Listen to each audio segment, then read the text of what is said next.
Platinumloco, in one of your videos you speak very harshly about Gadaffi, president of Libya, and I wanted to ask you a few questions about him. First of all, why do you dislike him so much?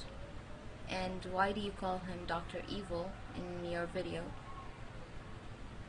And what is the connection between him and the Illuminati? And the last question is, do you think he will step down? And if he does step down, do you think it's going to be as bad as what happened in Iraq? Thank you. Okay, to answer your question, my beef with Gaddafi is that he lets his people suffer. He arms his supporters, tells them to fire on the opposition, and that was my beef with Mubarak, except for he does it worse. He has secret executions of Nigerians with unfair trial. The guys were on death row. They really had to dig it up to figure out what was going on, and because they were covering it up, and they were not getting fair trials, and they're shipping them off. 14 of them shipping them off to be executed. The reason why I call him Dr. Evil is because he does evil things. He has an evil look in his eye, evil way about him, an evil aura, an evil energy. His son Hannibal beat up his wife, who used to be, 4 years before she was even his wife. He beat her up and she called the cops on him. And later she marries him. He beats her up again, she calls the cops on him again.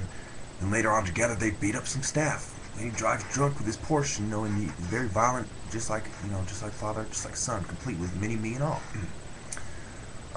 It came out that the ex-prime minister, Mustafa Abdel-Jalil, I believe, he told the Swedish paper that Gaddafi ordered the Lockerbie bombings and that he has proof. And Gaddafi, obviously, he let the two of the plotters seek refuge.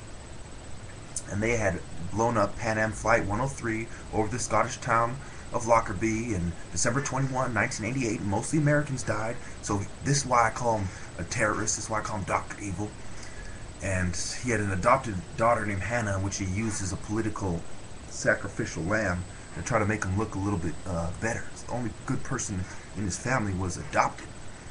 And we go on to the Illuminati, and also one of his daughters helps defend Saddam Hussein, and they fund all kinds of terrorist movements. Okay, and that goes on to your next question about the Illuminati. Okay, he owns 7.5% in the Italian bank Unicredit, which is Italy's largest bank. He amassed a $60 billion fortune, him and his family.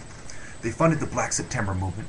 He had a public ceremony in Benghazi where, in front of 200 kings, he said, "I am the king of kings," kings from all over Africa, and he says he is the king of kings. At the Arab League summit, he does it again. He funded the IRA, the Spanish Basque Separatist movement, the ETA. He suppresses opponents using torture, uses guerrilla by night instead of soldiers by day, like JFK said. He has the Amazonian Guard, a bunch of crazy female women. This is secret society ideology. In the Lockerbie trial, a double agent exposed him as being a Freemason. He works with Blair and Shell. Remember Shell, the rising sun? It's really a rising sun, not a shell. And they had a 325 million euro deal for the for natural gas on the Libyan coast. Okay, and the fourth question: do I think he's going to step down? No, I don't believe he's going to step down. Just like his son came out on TV, said they're not.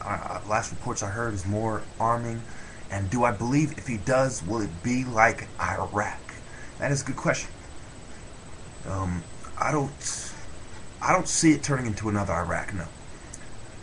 Because Iraq is slightly more complicated. It is very similar, yes, but I see it turning into a conflict that won't last as long as Iraq. That a solution will be made.